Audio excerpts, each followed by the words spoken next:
Welcome to P smart classroom Bangla ভাষা সাহিত্য পর্বে সকলকেই স্বাগত। আজকে আমি পশ্চিমবঙ্গ মধ্যশিক্ষা পর্ষদ কর্তৃক অনুমোদিত দশম শ্রেণী সাহিত্য সঞ্চয়ন গ্রন্থে অন্তর্ভুক্ত সাহিত্যিক শঙ্খ ঘোষের আয় আরও বেদে বেদে থাকি কবিতাটি পাঠ এবং বিস্তারিত আলোচনা করব। তবে চলো আমরা আজকে দেখে নিই আমাদের আজকের আলোচ্য আয় আরও বেদে বেদে থাকি কবিতা।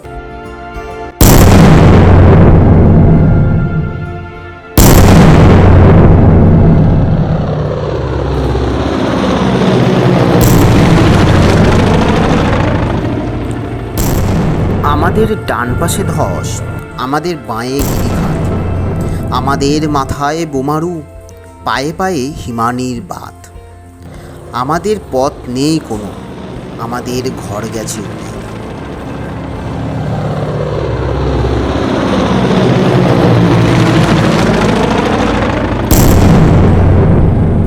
আমাদের শিশুদের সব ছড়ানো রয়েছে কাছে দূরে।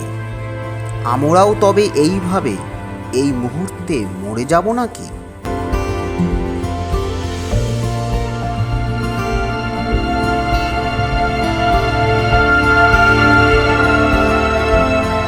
আমাদের পথ নেই আর, আয় আরও বেঁধে বেঁধে থাকি। আমাদের ইতিহাস নেই, অথবা এমনই ইতিহাস। আমাদের চোখ মুখ ঢাকা, আমরা ভিখারি 12 মাস। পৃথিবী হয়তো বেঁচে আছে, পৃথিবী হয়তো গেছে মরে।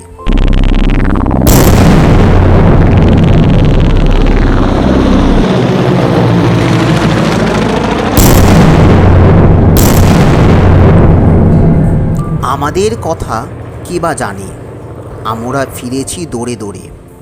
কিছুই কোথাও যদি নেই, তবু তো কজন আছি বাকি। আয় আরও হাত হাতে রেখে, আয় আরও বেঁধে বেঁধে থাকি।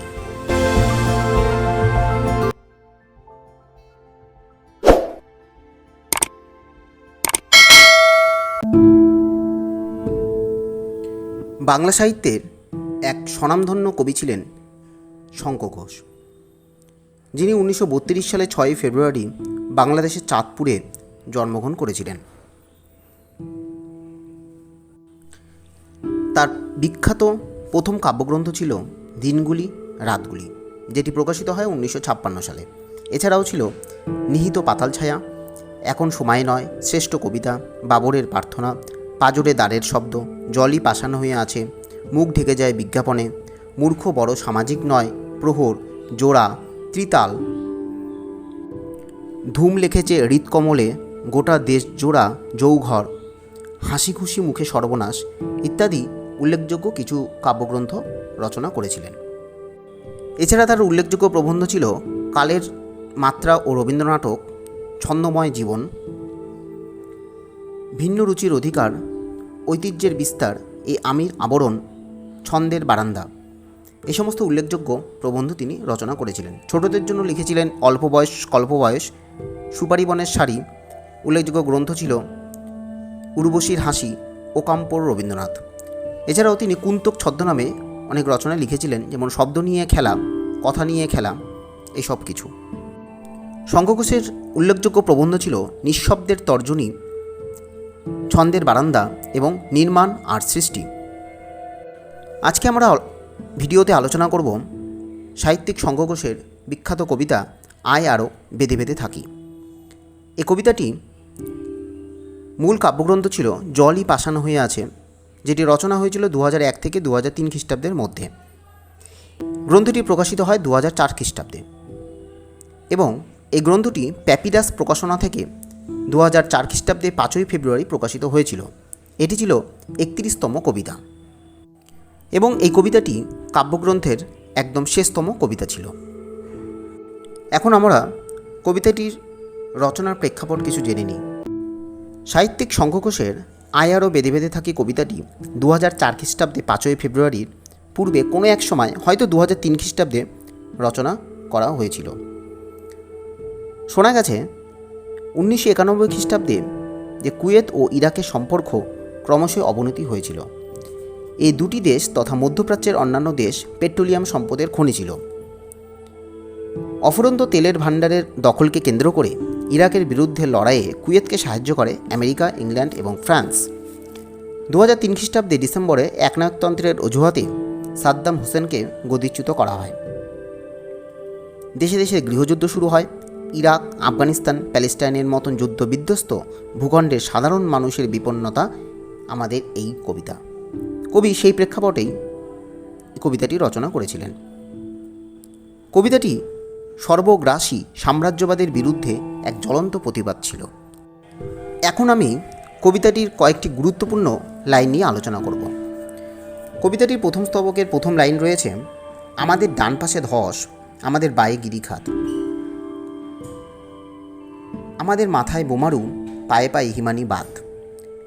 এই দুটি লাইনের মানে কবি শঙ্খ ঘোষ বলতে চেয়েছেন, সভ্যতার গর্ভে গর্বিত ক্ষমতালিপ্সু মানুষদের মনুষ্যত্বের ধস নেমেছে।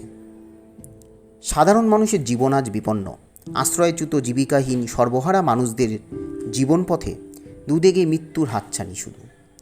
ধস ও গিরিখাতের মতো যুদ্ধ, হানাহানি, রক্তপ্রাতে শান্তিপ্রিয় মানুষের জীবন আজ বিপর্যস্ত। তাই তারা অস্তিত্ব রক্ষা করতে সংগ্রামকেই বেছে নিয়েছে।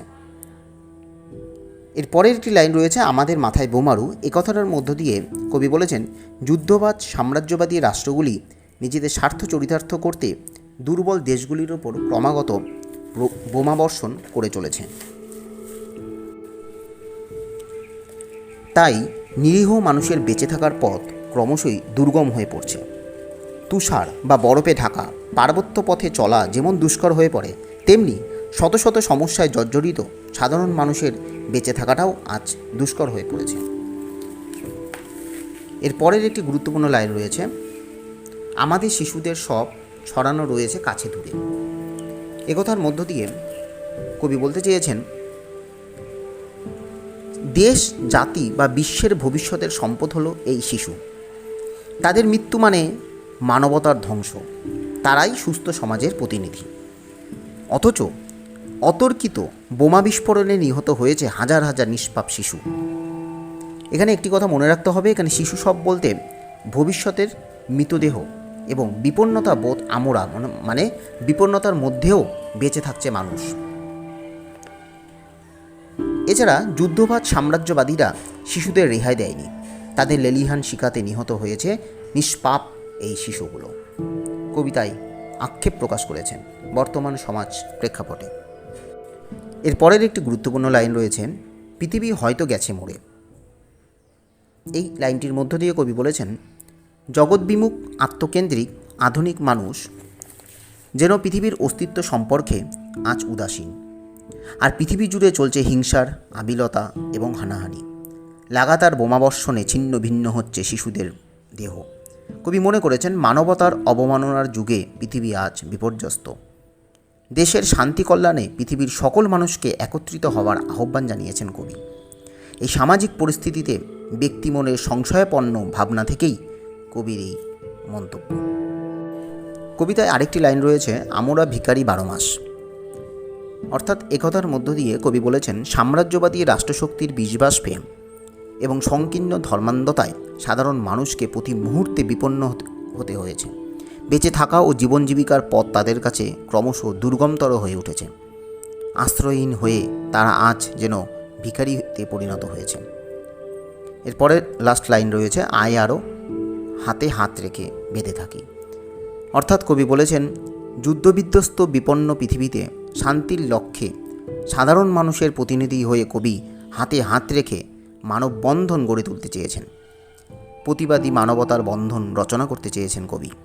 এখানে কবি ঐক্যতার মিলন মন্ত্র উচ্চারণ করেছেন, কারণ কবি জানে ঐক্যমন্ত্রে নিহিত আছে বেঁচে থাকার পরমায়ু। তাই কবি শেষ লাইনে সকলের মধ্যে একসঙ্গে একত্রিত হয়ে হাতে হাত রেখে বেঁধে থাকতে বলেছেন। অর্থাৎ কবিতা থেকে আমরা বুঝতে পারলাম যে পৃথিবী জুড়ে যখন হিংসার বাতাবরণ ও মানবিকতার অবক্ষয় এবং সাম্রাজ্যবাদের আগ্রাসন, যুদ্ধ, হানাহানি, রক্তপাত, মৃত্যু এসব দেখে মানব হিতৈষী কবি শঙ্খ ঘোষ ক্রমাগত ব্যথিত হয়েছেন। তাই কবি জানেন ঐক্যমন্ত্রেই থাকে বেঁচে থাকা ও মানবতার পরমায়ু। তাই কবি সকলকে মানবতার বন্ধনে আবদ্ধ থাকতে বলেছেন। আজ আমি কবিতাটি এইটুকুই আলোচনা করলাম। এর পরবর্তী ভিডিওতে পরবর্তী কোনো কবিতা নিয়ে আলোচনা করব। আর আজকের ভিডিও ভালো লাগলে আর এই ধরনের ভিডিও পেতে হলে অবশ্যই লাইক, শেয়ার এবং সাবস্ক্রাইব করুন। ধন্যবাদ।